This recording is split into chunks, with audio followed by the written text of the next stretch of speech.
प्रिय विद्यार्थियों, नमो नमः। आजकल हम रुचिरा भाग 2 कक्षा 7 के पाठों को पढ़ रहे हैं, जिसके अंतर्गत हमने विश्व बंधुत्व पाठ के शब्दार्थ, अर्थ और अभ्यास को भी कर लिया है। आज हम करने जा रहे हैं विश्व बंधुत्व पाठ के अतिरिक्त प्रश्नोत्तराणी।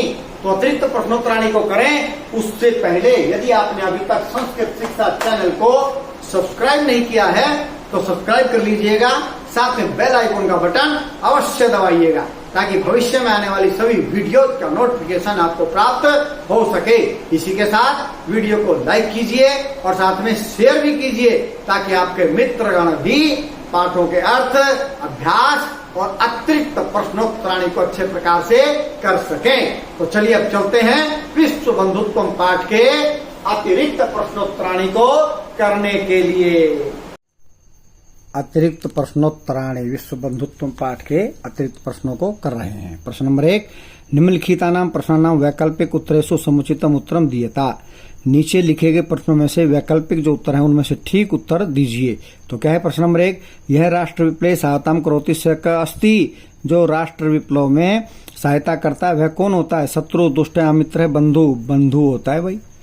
अधुना निखिले संसारे कस्य वातावरणम अस्ति। आज पूरे संसार में कैसा वातावरण है? मित्रस्य कलहस्य, अधनस्य संतोषस्य कलहस्य। झगड़े का वातावरण है भाई। ठीक है, तो चलिए आगे बढ़ते हैं प्रश्न नंबर 5 की ओर। प्रश्न नंबर 5 में क्या है जरा पढ़ते हैं। अस्माभि सर्वे वैर भावम अपाहि किम स्थापनीयम। हम सभी को वैर भाव त्याग करके क्या करना चाहिए? विश्व बंधुत्वम धर्मस्य धनस्य परस्पर मित्रम। विश्व बंधुत्वम, विश्व भाईचारे को स्थापित करना चाहिए। प्रकृति सर्वेषु केन व्यवहरति। प्रकृति सबके साथ कैसे व्यवहार करती है? असमत्वेन पुण्यतेन समत्वेन अपूर्णतेन समत्वेन। समानता का व्यवहार करती है। छात्रा क्रीड़ा क्षेत्रे केन क्रीडन्ति। छात्र खेल के मैदान में किससे खेलते हैं? कंदुकेन मालेन मित्रेण पुस्तकेन। कंदुकेन। तो चलिए आगे बढ़ते हैं अब प्रश्न नंबर 5 की ओर। प्रश्न नंबर 5 हो गया 2, रेखांकितानि पदानि आधारित प्रश्न निर्माणम कुरुत। रेखांकित पदों के आधार पर प्रश्न निर्माण कीजिए। अधुना संसारे कलहस्य वातावरणम अस्ति। तो कलहस्य के स्थान पर क्या लिख देंगे?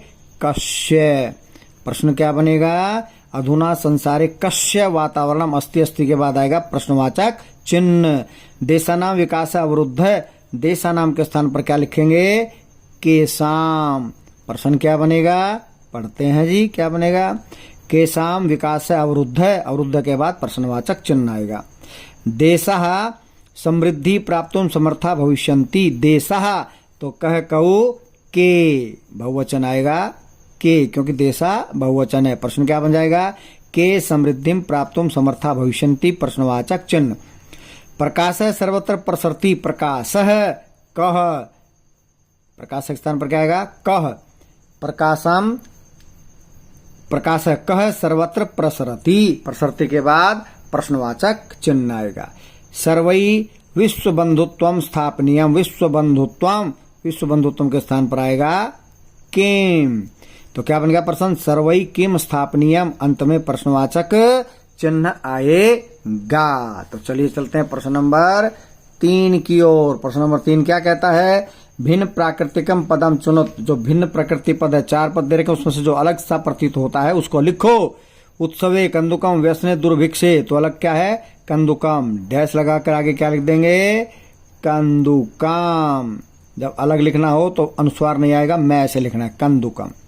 अधुना ऊपरी बंधु प्रीति। तो क्या आएगा इसमें? बंधु। भिन्न प्राकृतिक शब्द हैं। भवति, भवेत, कुर्यात, भविष्यति। ठीक है, तो ये भू धातु के रूप में तीनों। ये कुर्यात अलग है तो क्या लिख देंगे? कुर्यात। सूर्य से चंद्र से गृह से ऊपरी। ऊपरी आएगा भाई। है, सूर्य चंद्रमा ग्रह एक जैसे हैं, ऊपरी लिखेंगे अलग से। ऊपरी है अलग। ठीक है जी, ये प्रश्न नंबर 3 हो गया। बढ़ते हैं आगे प्रश्न नंबर 4 की ओर। ध्यान दीजिए प्रश्न नंबर 4 पर। क्या है प्रश्न नंबर 4? चलिए पढ़ लेते हैं। पहले क्या लिखा प्रश्न नंबर 4 में? प्रश्न नंबर 4 पढ़ते हैं। अधोलिखितानां पदानाम आश्रयण का विभक्तयः भवन्ति। इन पदों के आधार पर कौन सी विभक्ति होती है? नमः, नमः के योग में होते चतुर्थी विभक्ति। गुरवे नमः आया था, ध्यान है तो आपको, गुरवे नमः चतुर्थी। ऊपरी, ऊपरी के योग में आएगा षष्ठी, अश्वस्य ऊपरी, घोड़े के ऊपर, षष्ठी। सह के योग में तृतीया, रामेण सह लक्ष्मण गच्छति, तो रामेण सह में तृतीया। परितः, ग्रामम परितः विरक्षा सन्ति, परितः में आएगी द्वितीया विभक्ति।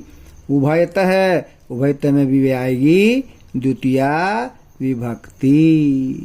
तो ये हमने पदों के योग में विभक्ति बता दी, हमें आना चाहिए। चलिए आगे बढ़ते हैं। प्रश्न नंबर 5 क्या आ गया जी? प्रश्न नंबर 5 ध्यान दीजिए।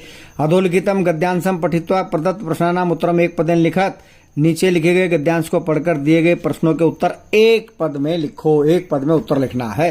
तो पहले चलिए हम इसको पढ़ लेते हैं ध्यान से। क्या है? सूर्यस्य चंद्रस्य च प्रकाशः सर्वत्र समान रूपेण प्रसरति, प्रकृति अपि सर्वेषु समत्वेन व्यवहरति, तस्मात् अस्माभिः सर्वै परस्पर वैरभावम अपहाय विश्व बंधुत्वम स्थापनीयम। सर्वत्र समान रूपेण किम प्रसरति, समान रूप से चारों ओर क्या फैलता है? प्रकाश है। ये ऊपर लिखा हुआ है प्रकाश है। एक पद में उत्तर देना है तो उत्तर हो गया प्रकाश है। का सर्वेषु समत्वेन व्यवहरति, क्या जो सब पर समत्व व्यवहार करते कौन? प्रकृति ही। तो दूसरे का उत्तर क्या बन गया जी? प्रकृति ही। अस्माभिः किम स्थापनीयम, हमें क्या स्थापना करनी चाहिए? विश्व बंधुत्वम, यह है विश्व बंधुत्वम। यहां पर अनुस्वार नहीं आएगा, जब एक ही पद लिखना हो तो मैं लिखना चाहिए विश्व बंधुत्वम। तो इस प्रकार से हमने जो है अतिरिक्त प्रश्नोत्तराणी को कर लिया है और विश्व बंधुत्वम पाठ पूरा हो गया है। जयतु सुर भारती।